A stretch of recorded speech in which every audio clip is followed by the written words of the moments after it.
buenas noches, saludos cordiales, gracias por acompañarnos. Este es el programa Hora 25. La noticia que se denunció esta semana daba cuenta de una filtración de datos, identidades e información de 20 millones de ecuatorianos, muchos de ellos ya fallecidos. Ese banco de datos puede estar en manos de personas potencialmente peligrosas. Su uso puede tener afanes maliciosos. Una primera reacción tiene que ver con lo vulnerable que resultan los sistemas de almacenamiento de información, al punto que una empresa privada ha destinado sus habilidades para recabar y embodegar esos datos. Una segunda lectura de lo sucedido es cómo se filtraron esos datos, esa información, al extremo que los sistemas de seguridad internacional fueron los que dieron cuenta de dicha fuga.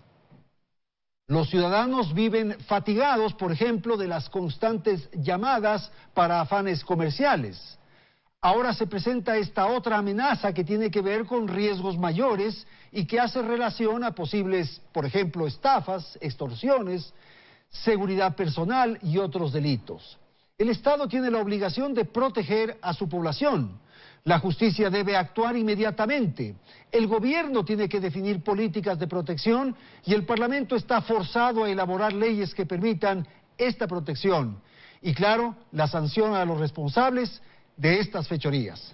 Vamos a tratar estos temas esta noche, aquí en nuestro programa Hora 25, y para ello voy a dar la más cordial bienvenida a nuestros invitados.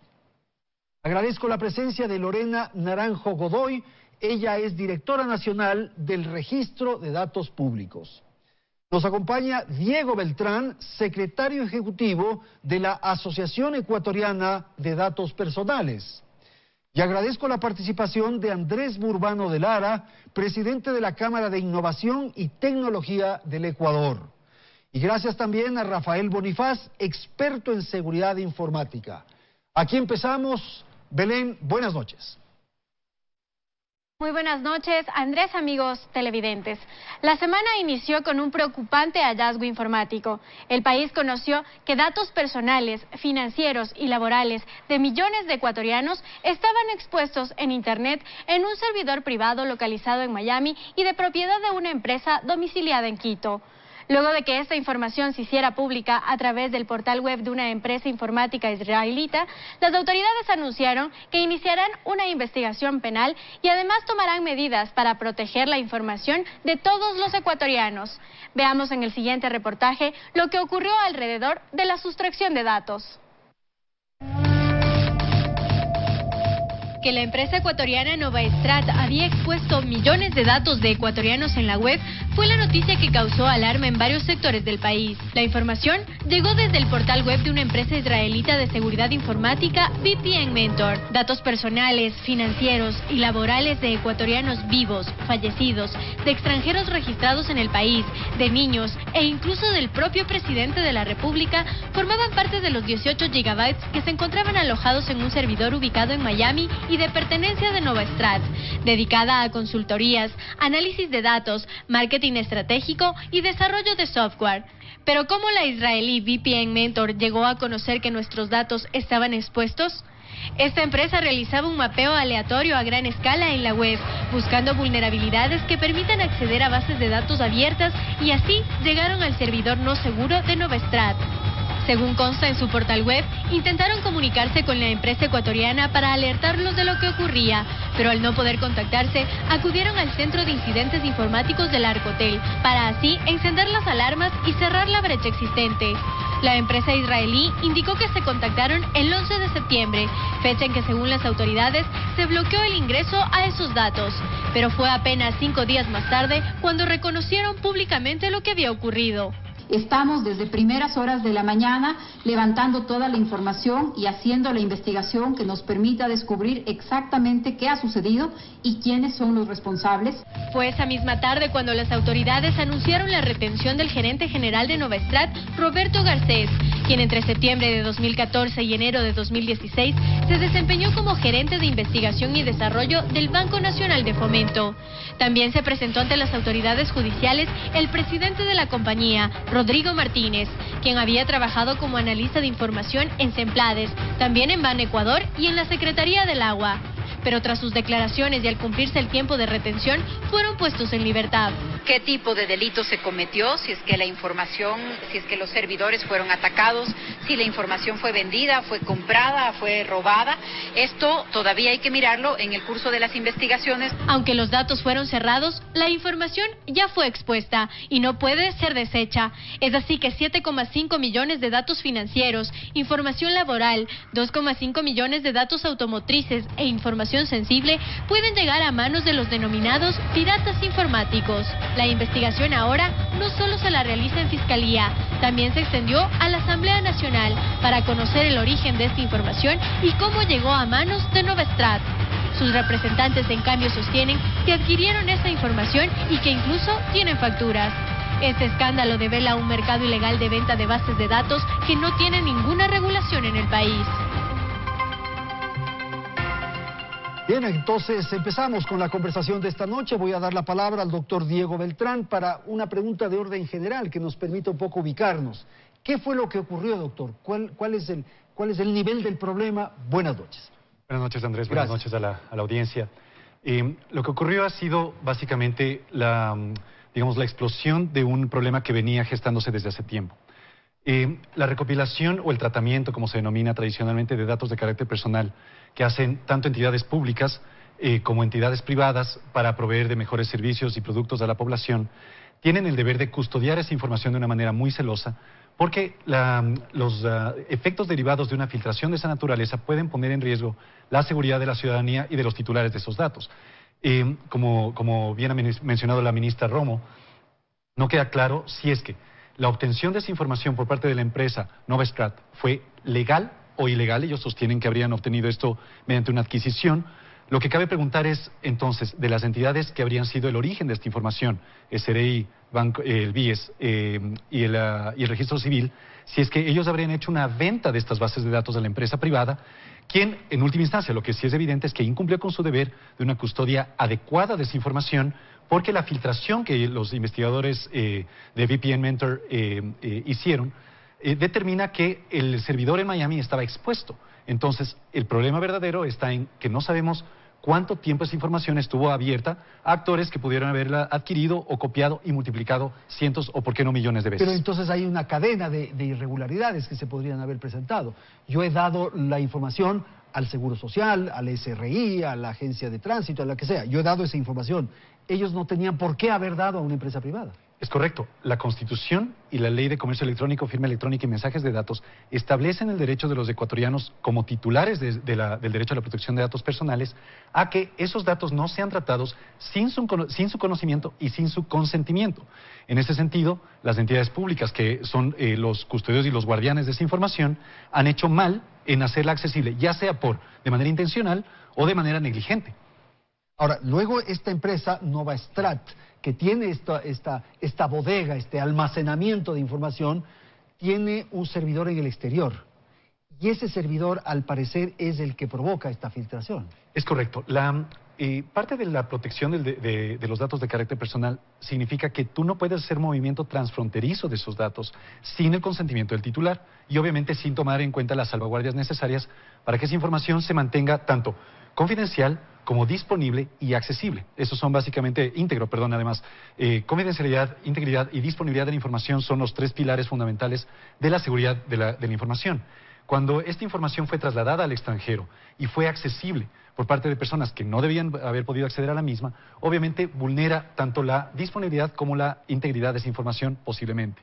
Ahora, Rafael, la idea un poco para entender es que se trata de un almacenamiento, digamos una cisterna en donde metemos ahí estos productos. De pronto, por alguna razón, hay una fisura y se empieza a escapar un poco el agua de esa fisura. Esa es un poco la imagen que podría graficar lo que estamos hablando. Yo le haría otra imagen, otra analogía, digamos, hay una mina de oro. El oro son nuestros datos, la información súper valiosa. Y las personas de Novastrat, que bueno, cómo adquirieron ese oro es un problema muy grave, incluso más grave del que estoy comentando ahorita. Pero la mina de oro dejaron con la puerta abierta y se fueron. Entonces hay gente en internet, hay páginas web donde yo puedo ver todos los dispositivos que están en internet y qué información está disponible. Y hay empresas personas bien intencionadas y mal intencionadas que hacen búsquedas de esto. Una de esas empresas es VPN Mentor y ellos descubrieron una base de datos expuesta, con la información, hicieron, no, buenas, hay alguien, metieron la cabeza y vieron el montón de oro, analizaron un poco ese oro y dijeron, no, esto es de Ecuador, esto parece que es de esta empresa Novastrat, contactaron a Novastrat, no le pararon bola, contactaron al Arcotel, se demoraron 4 días, pararon bola, cerraron el 11 de septiembre y el 16 publicaron la noticia ya cuando la brecha de seguridad estaba cerrada. Ahora, Rafa, lo que uno podría pensar es que si hay una empresa que se llama Novastrat, pueden haber muchas otras que tienen esta información. Claro, yo tengo el miedo que eso es la punta del iceberg, ¿no? Y si hablamos solamente de esta empresa, por lo menos estamos seguros que 4 días, porque acá este artículo del Comercio, que dice que la filtración llegó el 7 de septiembre, o sea, se notificó el 7 de septiembre y recién el 11. Entonces, seguro, 4 días la información estuvo expuesta. Estuvo expuesta. Pero pudo haber estado 1 año, meses. Claro, no sabemos. No tenemos idea. Y ahí, ¿cuánta gente que no fue VPN Mentor pudo haber accedido a esa información y la puede estar usando con fines que no queremos? Entonces, todos los ecuatorianos que estamos en estas bases de datos del registro civil, o sea, básicamente todos menos los bebés que recién nacieron, vamos a tener una sombra que nos va a perseguir por el resto de nuestra vida. Y eso es bastante grave. Andrés, su apreciación de lo que han dicho sus compañeros. Buenas noches, le escuchamos. Buenas noches, Andrés. Gracias, buenas noches a la audiencia. Sí, en efecto, lo que pasó fue que de alguna manera, que también está en investigación, se dejó la puerta abierta, ¿no es cierto?, de esta mina, de esta casa donde estaba almacenada la información de todos nosotros. Perdón, ¿se dejó la puerta abierta, para usar un poco la figura también de Rafael, o alguien forzó, intentó hacer alguna cosa? No aplicaron las seguridades correctas. Yo creo que ahí la analogía es cerraron la puerta, pero sin el seguro. Sin el seguro. Pongámoslo así. Entonces, no se aplicaron los procesos tecnológicos que corresponden y las seguridades que corresponden, ¿no es cierto? Hasta qué nivel, obviamente, la investigación lo va a decir, o sea, qué tan negligente y qué tanto se forzó o no se forzó la cerradura, va a indicar la investigación, y quedó abierto. Ahora, no sabemos si alguien entró a ver, es como cuando uno se va de la casa y deja la puerta abierta. Te quedas con la duda. No sabemos si entró o no alguien con malas intenciones. No sabemos si entró o no. Ahora, el problema es que si entró alguien con malas intenciones, la información que estaba ahí, como son datos personales, es decir, esta información de la dirección de la casa, esta información de los familiares, esta información bancaria, la información realmente es muy sensible, y con esa se puede construir una serie de inteligencia para organizaciones criminales, o qué sé yo, que realmente es muy peligroso y muy alarmante, ¿no? Doctora, ¿qué nivel de responsabilidad tiene en esto el Estado, por ejemplo? Es una corresponsabilidad. Ya. Todos los que somos responsables de tratamiento, porque somos aquellos que procesamos o tratamos datos. Los ingenieros en sistemas de una entidad pública o de una entidad privada tienen la responsabilidad de hacer un manejo ético de los datos. ¿Y por qué digo manejo ético? Porque, como usted sabe, hasta la fecha no había una ley de protección de datos personales. Entonces, únicamente lo que se establecía son ISOs, que son estándares internacionales, una ISO 27000, una ISO 29100, para aquella empresa responsable o aquella entidad que, cumpliendo el esquema de seguridad gubernamental de la información, tenía que aprender a cumplir estos protocolos que mencionan y efectivizarlos. Así. Lo importante aquí es reconocer que la protección de los datos personales es corresponsabilidad de todos, Estado, empresas y nosotros mismos, ciudadanos, que tenemos que aprender que eso somos nosotros, es nuestra manifestación digital, y que no podemos exponerlas voluntariamente tampoco, por ejemplo, usándola en redes sociales. Ya. Ahora, Andrés, esta empresa tenía esa información, lo cual ya genera algún nivel de inquietud, porque ¿cómo así tenía? Es lo que uno se podría preguntar. Correcto, es decir, de lo que podemos ver, ¿no es cierto?, de la información en la página web de la empresa y en la página de redes sociales de la empresa, esta empresa utilizaba esta información para venderla a sus clientes o para mejorar la información de sus clientes. Ese era el objetivo. Ahora, ¿cómo consiguió esa data? ¿Cómo consiguió esa data? Está bajo investigación. Todavía no sabemos si es que fue de una forma ilegal o no, porque, por ejemplo, el registro civil vende la data a las empresas para facilitar los servicios o para facilitar los servicios del gobierno, ¿sí? En vez de que uno vaya a cada institución pública y le digan, deme la copia de la cédula, el registro civil lo que hace que se conecten las distintas instituciones con su base y uno simplemente dicta el número de cédula y ya está toda la información. De hecho, uno va a poner gasolina, Andrés, por ejemplo, y da el número del RUC y aparece ya el nombre, saben el número de la placa y todo en la gasolinera. Ahí por lo general es del mismo sistema de la gasolinera, ¿no es cierto? Pero alguien le dio esa información del número de cédula mía. ¿O? A veces en la primera vez cuando se pone la cédula se hizo esa conexión con el registro civil. Y de ahí ya queda guardado, ¿no es cierto? Y eso facilita mucho, es decir, ya no hay que estar repitiendo la información todo el tiempo, entonces el servicio mejoró. Ahora, ¿para qué fines vendía esta empresa Novastrat, ¿no es cierto?, la información? No sabemos, ¿no es cierto? ¿Qué hacían las empresas que compraban a Novastrat con esa data? No sabemos. Y ahí viene un principio que se ha mencionado mucho ahora, que la ley de datos personales ya está en la Asamblea, y es, tiene que haber el consentimiento informado, ¿no? Es decir, yo doy mis datos, ¿no es cierto?, y ¿para qué se lo van a utilizar? ¿No es cierto? Y yo consiento para que lo usen o no lo usen, para que me faciliten los servicios o no. Y dependiendo de qué se va a hacer con eso, después de un tiempo, eso ya tiene que parar de usarse, pongámoslo así. No puede quedar así por siempre. Lo que vemos aquí que ha pasado, o que entendemos, ¿no?, es esta recopilación de esta base de datos grandes y que estuvo ahí un tiempo indeterminado, ¿no es cierto? Nunca hubo alguien que les diga no, sí, sino que se seguía recopilando y creando esta base grande de datos, lo cual obviamente no está bien, ¿no? Es decir, tiene que tener un propósito y un fin las bases de datos. Rafael, y esta analogía con la mina de oro, ¿realmente esa información es valiosísima para alguien que quiera hacer cosas incorrectas? O sea, como dijo Andrés, eso en manos de la delincuencia organizada es un problema. Incluso en manos de un delincuente común puedes ver, porque está toda la base de datos del registro civil, entonces puedo ver un menor de edad y puedo llamarle a la casa y le puedo decir, mira, tu papá me dijo que me bajes la computadora, ya voy para allá a recoger, recojo. O por ejemplo, se puede impersonar, me puedo hacer pasar por otra persona. Por ejemplo, aquí para comprar un chip prepago uno tiene que identificarse y le piden datos de la cédula.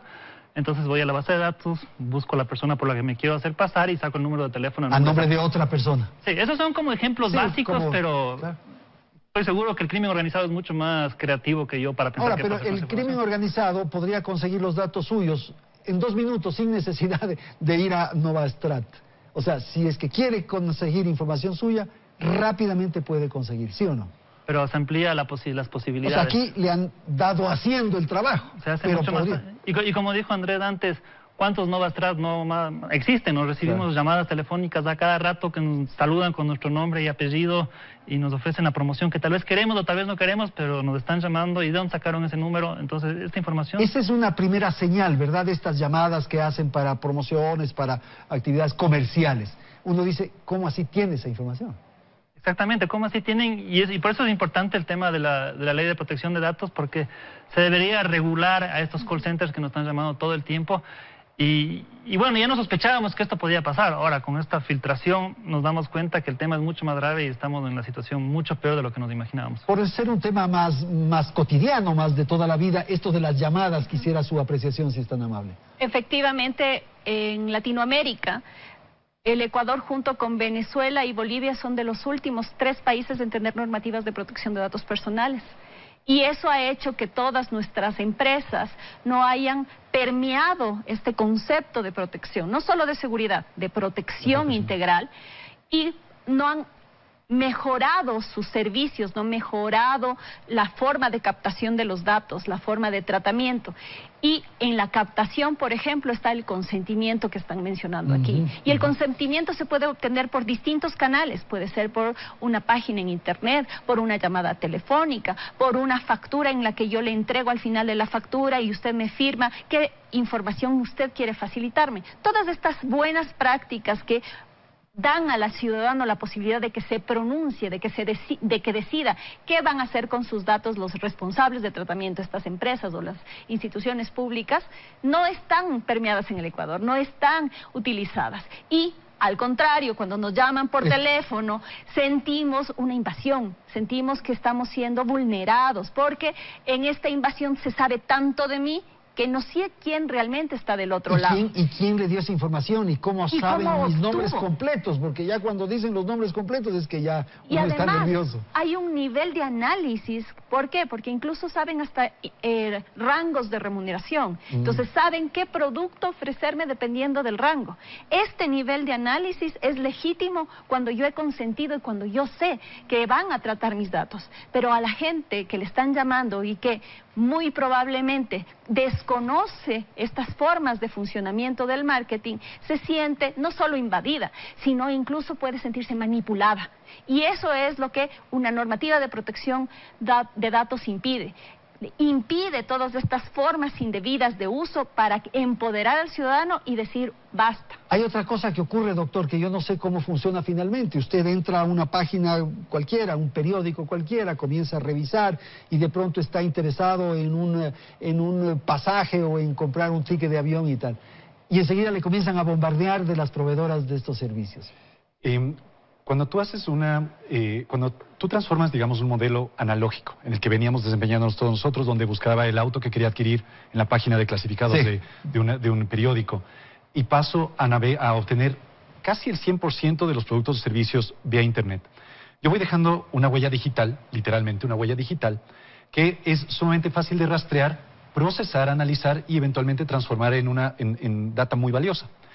Ese lado es el lado más inocuo. Cuando yo busco, digamos, un pasaje aéreo, evidentemente detrás de esta portada hay un volumen de análisis de esa información que luego es procesada y trasladada a distintas empresas para que ellos efectivamente, pagando por esa información, luego me puedan ofertar productos y servicios confeccionados a la medida de mis intereses y mis preferencias. Eso es correcto. El problema se da cuando en la agregación de esa información tú creas un perfil de la persona con tal nivel de detalle que básicamente estás empezando a sacrificar un derecho que es muy valioso y que nosotros realmente subvaloramos, que es el derecho a la privacidad y el derecho a la intimidad. Porque una búsqueda de un pasaje al extranjero es una cosa, pero cuando tú empiezas a buscar, por ejemplo, información sobre ciertos padecimientos de salud, medicamentos, por ejemplo, claro, exacto. Sí. A la vez, no va a ser una aerolínea, pero va a ser una empresa, por ejemplo, de seguros o una farmacéutica que va a empezar a recibir esa información y puede con ello modificar el precio de medicinas fundamentales, puede incrementar los costos de las pólizas de seguro, entre otras cosas.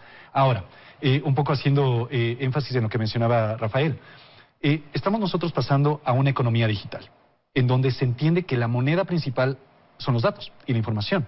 Es decir, lo más valioso que hoy por hoy se está transando a nivel mundial es la información y los datos, tanto para actores positivos, empresas que proveen de productos y servicios, como para actores negativos, a quienes la vida se les facilita enormemente. Y no pensemos en el criminal tradicional que está buscando individuo por individuo. Hay estructuras criminales organizadas que obviamente analizan esta información con igual nivel de diligencia que lo hacen los actores positivos, con el objeto de en última instancia producir, por ejemplo, extorsiones corporativas a gran escala, sustracción de valores importantes de instituciones financieras, porque recordemos que en nuestra sociedad todavía la mayor cantidad de verificación de información se hace a través de datos de carácter personal, llamadas telefónicas para adquirir nuevas tarjetas de crédito, como mencionaba Rafael, para adquirir un chip de telefonía. Todo eso se hace mediante verificación de tus apellidos, de tus últimos 4 dígitos del número de cédula, de la dirección del teléfono. Ahora, todo eso ha sido expuesto y está a disposición de todo el mundo. Señores, vamos a ir a una pausa, tengo que ir a la publicidad. Enseguida retornamos con la segunda parte del programa. Quizás lo que podamos plantear es cómo enfrentar esto que aquí se ha dicho en la primera parte, en el primer segmento del programa. Ya retornamos.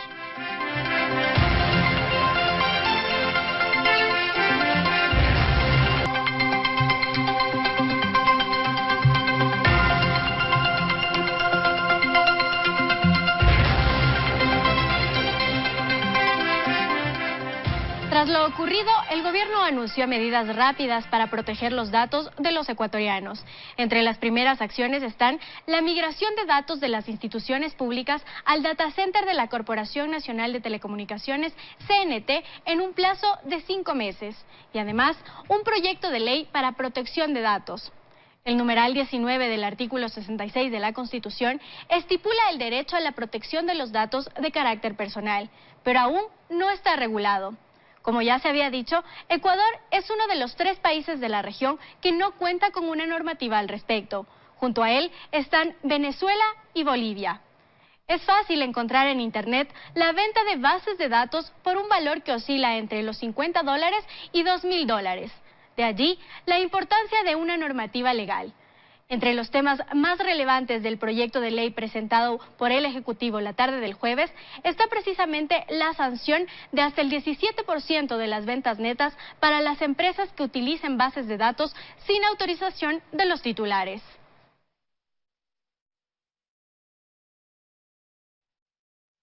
Bien, vamos a continuar. Voy a dar la palabra a Rafael Bonifaz. Usted dijo hace unos instantes en el segmento anterior que esta fuga, esta filtración, ya está circulando, ya quedó ahí. Y cualquier momento, en cualquier circunstancia, podemos ser presas de alguna acción incorrecta o alguna cosa que no está bien. Ya, digamos, recoger eso es imposible.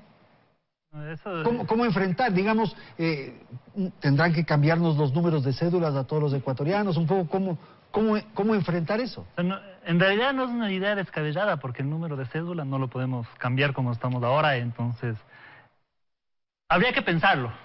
Sí, no sé cómo, sería un trabajo bastante complicado técnicamente. Pero eso ya está hecho, eso ojalá aprendamos de nuestra despreocupada preocupación por los datos. Yo lo que le pregunto esto es para ver cómo nos podemos proteger, o sea, si ya eso sabemos que está ahí circulando, ¿cómo podemos protegernos? Bueno, ahí va por dos lados. Una, cómo nos protege el Estado, porque datos como el número de cédula no es algo que yo escogí tener, es algo que es una obligación.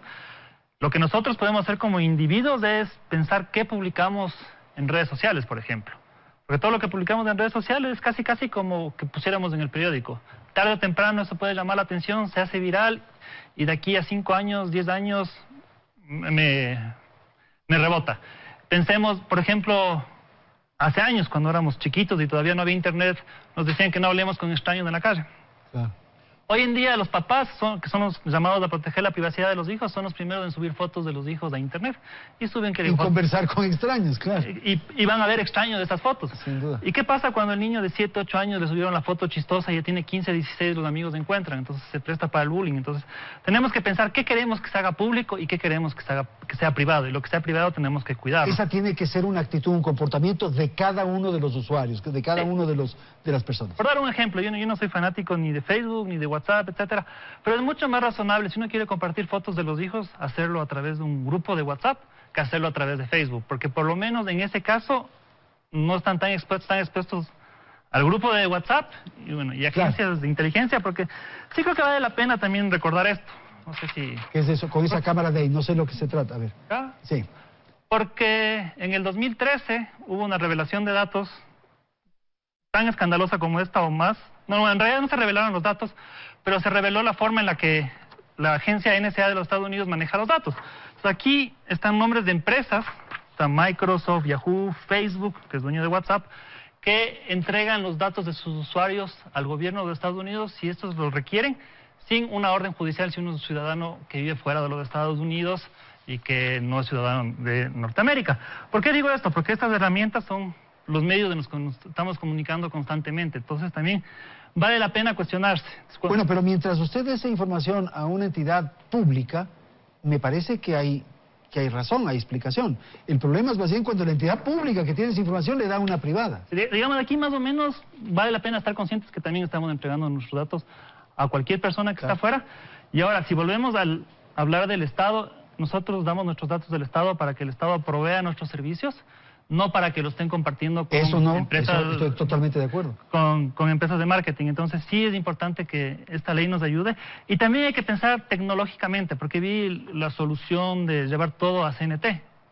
Y yo creo que hay que hacer un análisis más técnico, porque hay bases de datos y hay bases de datos. Y si ponemos todos los huevos en una sola canasta, ¿qué pasa si hay un atentado terrorista contra ese data center? Entonces no hay que tomar las decisiones al apuro para mostrar que estoy haciendo algo y estoy actuando, más bien.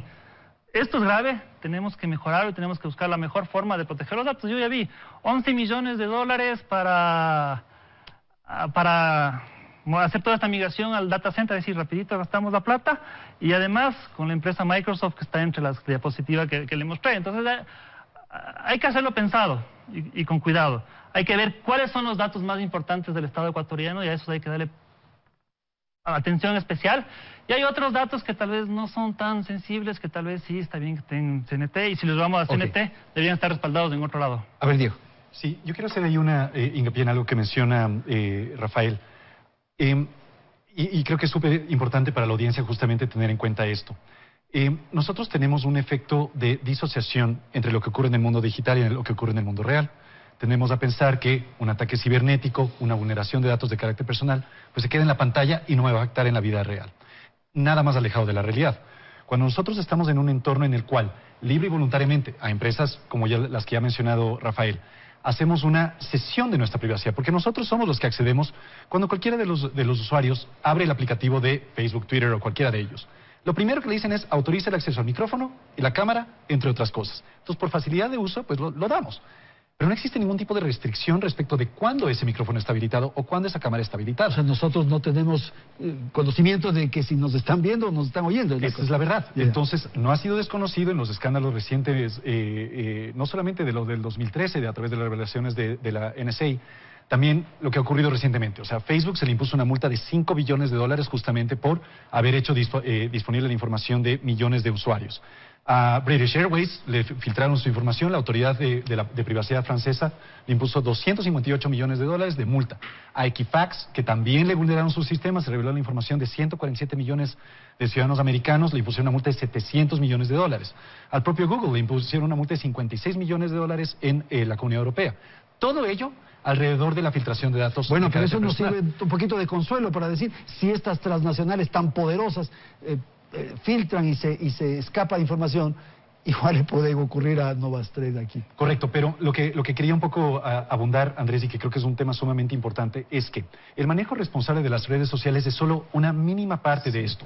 El escrutinio que nosotros hagamos de la actividad privada de los proveedores de servicios de telecomunicaciones, empresas de proveedores de servicios de Internet, incluso las empresas tradicionales, no supermercados y todo, están agregando datos, están recopilando datos sobre nosotros y creando estos perfiles. Una vez más, eso no está mal.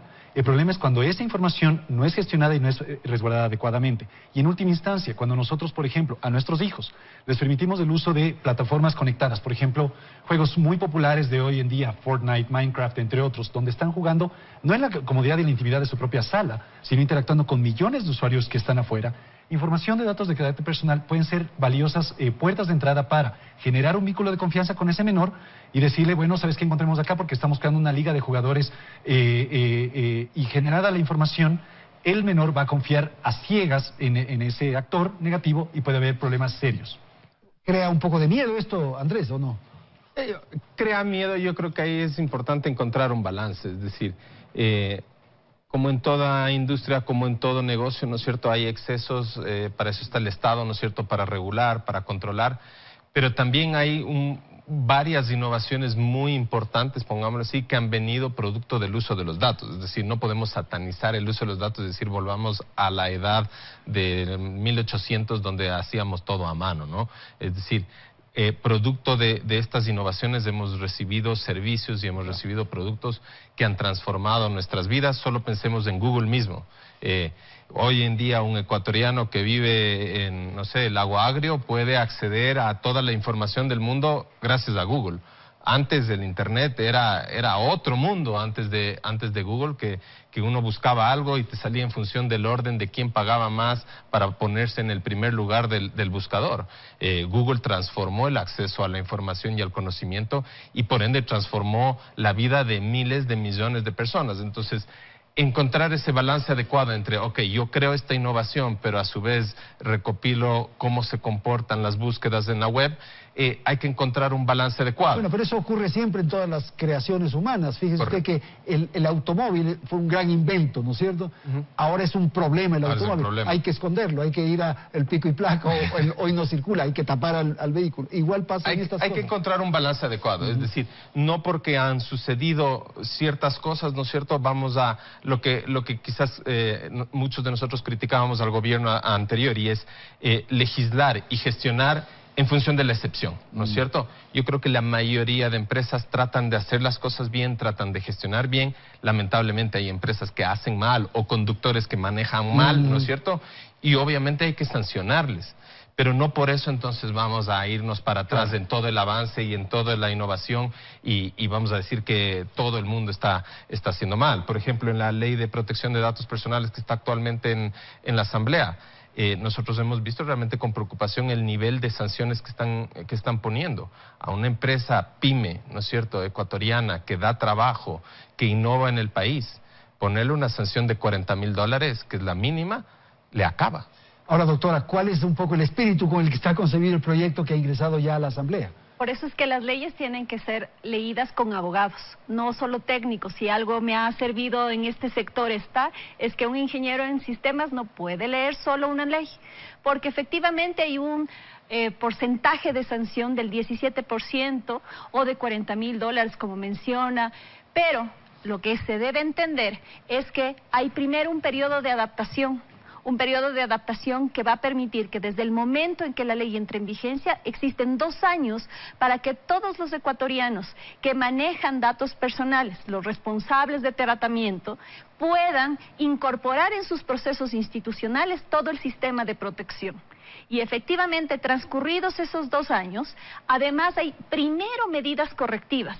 ¿Esto qué significa? Ante una denuncia, cualquiera esta sea, ya sea de seguridad, ya sea de mal forma de consentimiento, que no se ha tomado de una forma adecuada el consentimiento o de finalidad, es indispensable que primero se dicten medidas correctivas por la autoridad de control y efectivamente se les da un tiempo para que puedan implementar esas medidas correctivas, porque además no todo es posible subir o bajar el switch en tecnología, hay que hacer algunos ajustes, incluso a nivel organizacional. Cuando ya todas estas medidas han sido superadas y efectivamente hay algunos que subsisten en seguir incumpliendo y seguir usando mal los datos, ahí viene la sanción. Ahora, yo le pongo asuntos mucho más elementales. Hay un control, por ejemplo, de los cibercafés que están tan difundidos en el Ecuador. Por ejemplo, uno llega ahí, hace una transferencia, hace alguna cosa en la computadora que le han prestado, le han alquilado, ¿y qué ocurre con los datos que se han incorporado a esa computadora?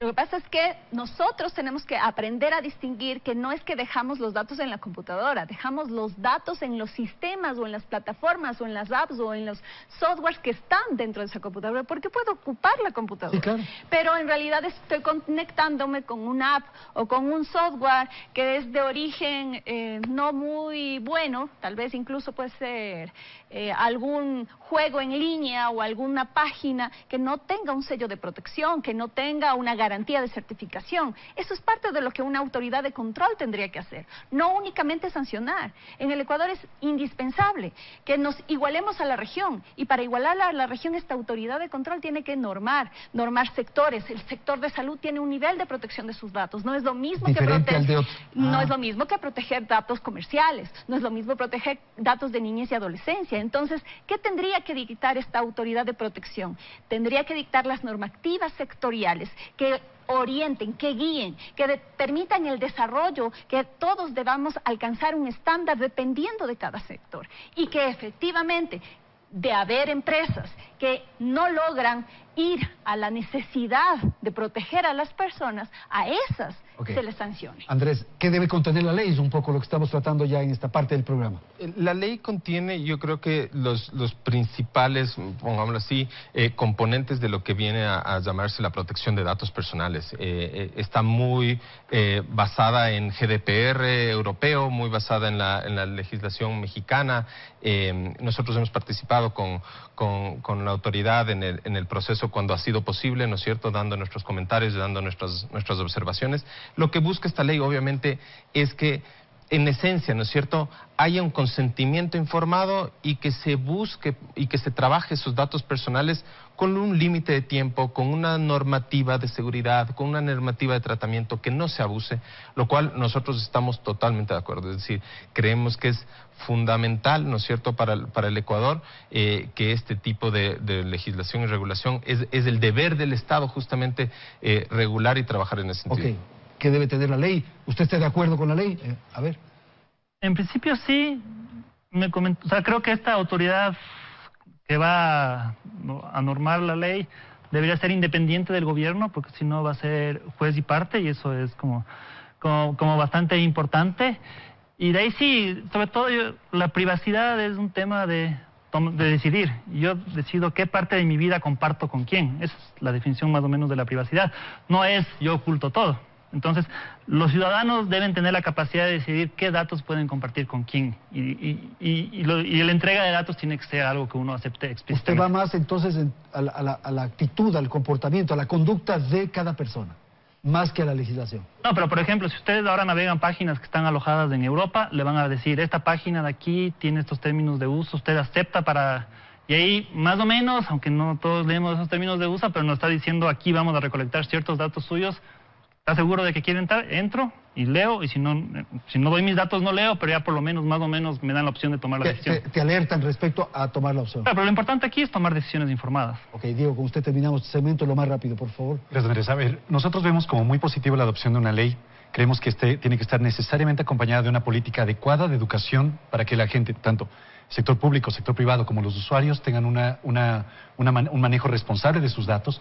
Creemos que es fundamental, haciendo hincapié también lo que dice Rafael, que se establezca una autoridad independiente, porque la vulneración de datos puede venir del sector público y del sector privado. En ese sentido, la autoridad tiene que tener la suficiente fuerza, porque no se tiene que pensar solamente si es que es un número de cédula o algo más lo que ha sido vulnerado. Es cuáles son las consecuencias derivadas de ello, y más aún cuando nos estamos encaminando a temas, por ejemplo, de biometría, en donde yo ya no puedo cambiar mi cara, no puedo cambiar mi córnea o no puedo cambiar mi huella digital. Señores, muchísimas gracias. Vamos a una pausa y volvemos en un instante para el tercer segmento de nuestro programa.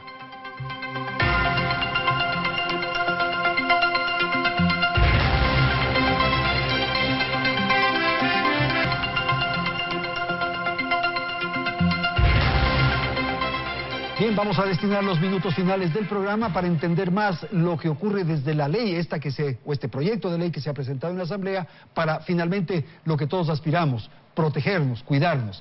Se habló mucho de un ente que se piensa crear. ¿Qué va a ocurrir? ¿Qué responsabilidad tiene ese ente? Bueno, como le había comentado, este ente tiene la responsabilidad de generar la normativa, las directrices técnicas para aplicar en los distintos sectores y hacer que se cumpla la ley. Pero además, sanción.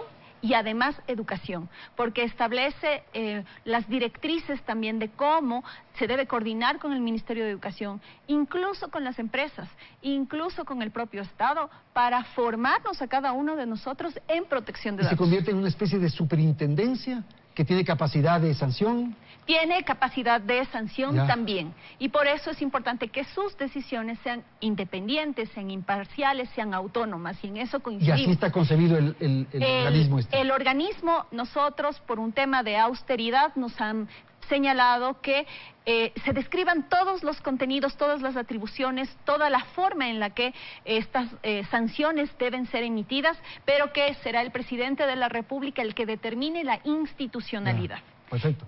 A ver, Andrés, no sé qué piensas. Sí, yo creo que ahí es importante, y nosotros le comunicamos a la doctora en su momento y le hemos dicho que para encontrar ese balance del que hablábamos antes, es importante la participación del sector privado. Y nosotros, obviamente, hemos revisado la ley con abogados, hemos revisado la ley con ingenieros, con distintas personas que tienen que ver con este tema.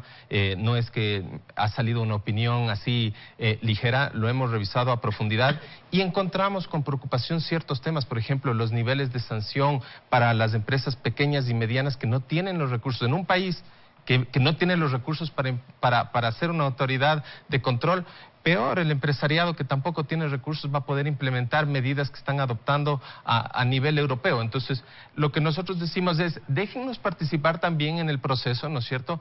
Tengan la apertura de escucharnos también a nosotros. A ver, ahí no es que tienen puntos encontrados. No es que nosotros estamos inventándonos, ¿no? Sino que tenemos una opinión y tenemos una opinión formada y creemos que es importante. ¿Qué es lo que le preocupa? ¿El nivel de las sanciones? Una parte es el nivel de las sanciones, ¿sí? No es que uno va a ir a hacer mal las cosas, ¿no? Se entiende que la mayoría de empresas lo va a hacer, pero hay empresas que no tienen los recursos. Es como que yo le diga a usted a una empresa, ¿sabe qué?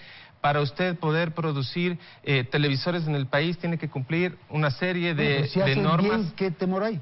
Pero hay veces que es muy costoso cumplir al nivel que lo solicita la autoridad. Están muy altos los niveles. Entonces lo que nosotros decimos es, conversemos, ¿no es cierto? Encontremos un balance, pero no puede ser que la autoridad dice, no, es que yo ya estudié, yo ya revisé, y yo estoy haciendo bien, y tu opinión, ¿sabes qué? Cuando pueda la incorporo. Efectivamente, hay que verificar la naturaleza del dato.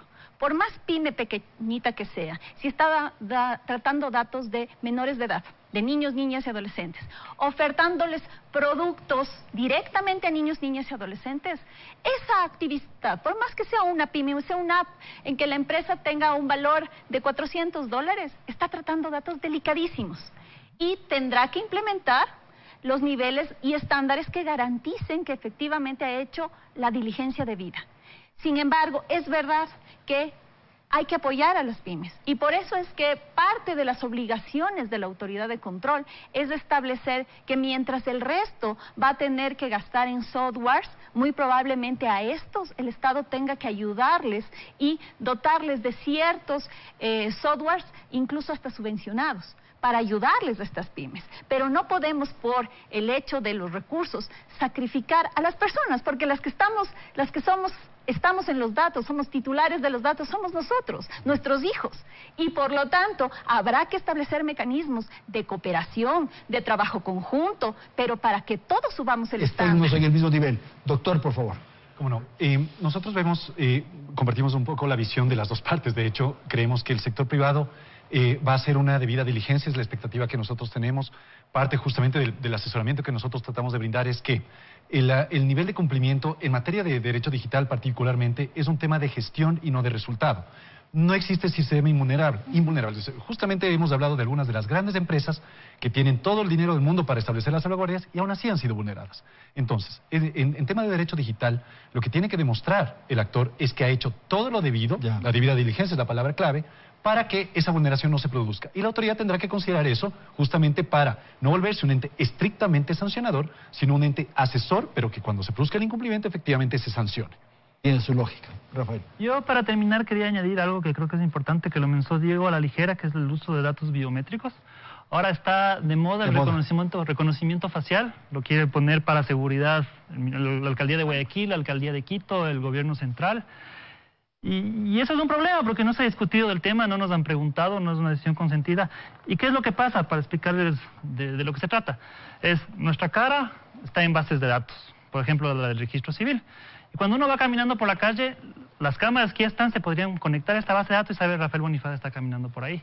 Entonces, yo saco este tema porque acá nos llaman cada 2 o 3 años que pasa una filtración, la gente se preocupa y luego se olvida. Por ejemplo, los Snowden ya no se acordaban. Y es como una alerta, porque si no tomamos este tema en serio, de aquí a 4 o 5 años nos van a estar invitando para ver cuáles son los riesgos de que se haya filtrado la base de datos de nuestras caras y cómo están usando eso para acceder a sistemas. ¿Cómo se ha resuelto esto en otros países? Usted dice que está de moda. Esto en otros países ya está más avanzado. Le doy un caso, el de San Francisco, en California, la cuna del Silicon Valley. La alcaldía de San Francisco acaba de prohibir el uso del reconocimiento facial. Porque es peligroso la identidad. Por los riesgos que hay, exactamente. Ok, vamos a terminar, tenemos una ronda final, si son tan amables, casi unas conclusiones o un planteamiento de terminación de programa. Andrés, empezamos con usted. Nosotros le hemos pedido al gobierno que tome acciones contundentes en torno a este caso específico, ¿no es cierto?, que se haga una investigación diligente, que se sancione lo que corresponda. Claro. Lamentablemente no hay la ley todavía, pero hay otras leyes que se podrían aplicar y si es el caso, ¿no es cierto?, que se sancione y que también a la interna del Estado se tomen las medidas correspondientes, ¿no es cierto?, en torno a cómo están manejando nuestros datos. Hablemos de, incluso existió una CENAIN, ¿no es cierto?, se recopiló muchísima información personal nuestra para fines políticos. El Estado también tiene que hacer una reflexión interna y un fuerte trabajo de darse cuenta que tiene información muy valiosa y que no se la puede utilizar para fines políticos de una determinada u otra organización. Tiene que tratársela, así como se le exige al sector privado, también al sector público, que lo trate con muchísimo cuidado por los peligros que hay en el acceso a esa información. Ok, Lorena, ¿qué hacer frente a esto? Finalmente, con eso terminamos. Incidir en la Asamblea, lograr que efectivamente nuestros representantes puedan discutir esta normativa.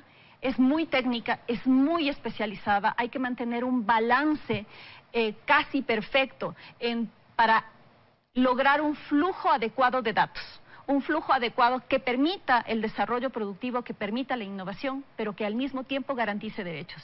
Y por eso es sustancial que se discuta en la Asamblea con un alto espíritu ciudadano, pero que también sea concebida con un alto espíritu técnico. Muchísimas gracias, doctor.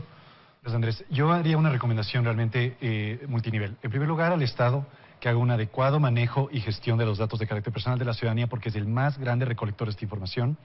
Al sector privado, que obviamente se informe y trate de orientar sus actuaciones para que el momento en que la ley se implemente no les agarre en frío, literalmente. Claro. A la ciudadanía, creo que es la principal preocupación, la principal recomendación, tienen que empezar a hacer un escrutinio adecuado de la facilidad con la que proveen sus datos y tienen que tomar medidas de precaución. Yo hago la analogía esto brevemente. Lo que ahorita hemos visto con esta vulneración es una ola en retirada.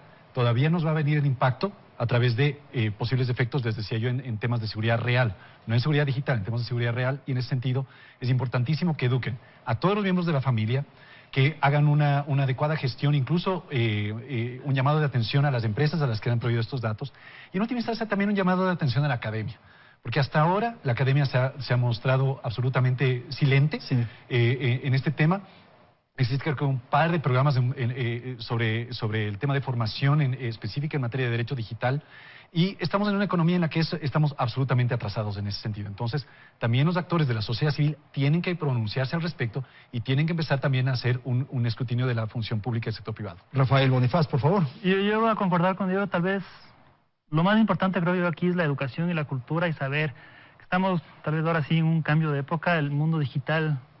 No hay la división entre mundo físico y mundo virtual, como dicen, los dos son mundos reales, hay un mundo físico y un mundo digital. Y tenemos que entender cuál es el riesgo de exponer nuestros datos, ¿sí? Entonces, en lugar de que el gobierno esté promoviendo el uso del reconocimiento facial, que ahora voy a hacer el trámite y en vez de presentar la cédula voy a presentar la cara, debería estar educándonos sobre los riesgos de la privacidad que tenemos. Yo, en lugar de contratar con Microsoft, que es una empresa que se sabe, no por mí, no por Snowden, sino por los documentos de la NSA, que es una empresa que colabora con inteligencia extranjera, no es lo más razonable usar esa empresa para proteger nuestros datos. Entonces, una invitación a los ciudadanos a educarnos y a investigar, a buscar, por ejemplo, un tip así rapidito que les lanzo es investiguen sobre los gestores de contraseñas. Porque un problema que tenemos es que usamos la misma contraseña muy parecidas para todas las cosas. Y eso es difícil, es casi imposible acordarse de una contraseña distinta para todo.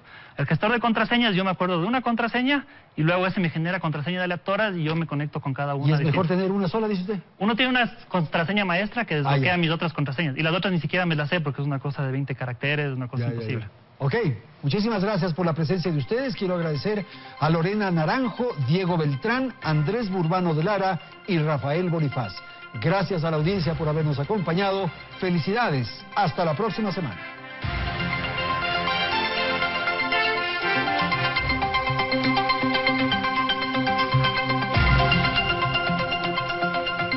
Teleamazonas presentó Hora 25.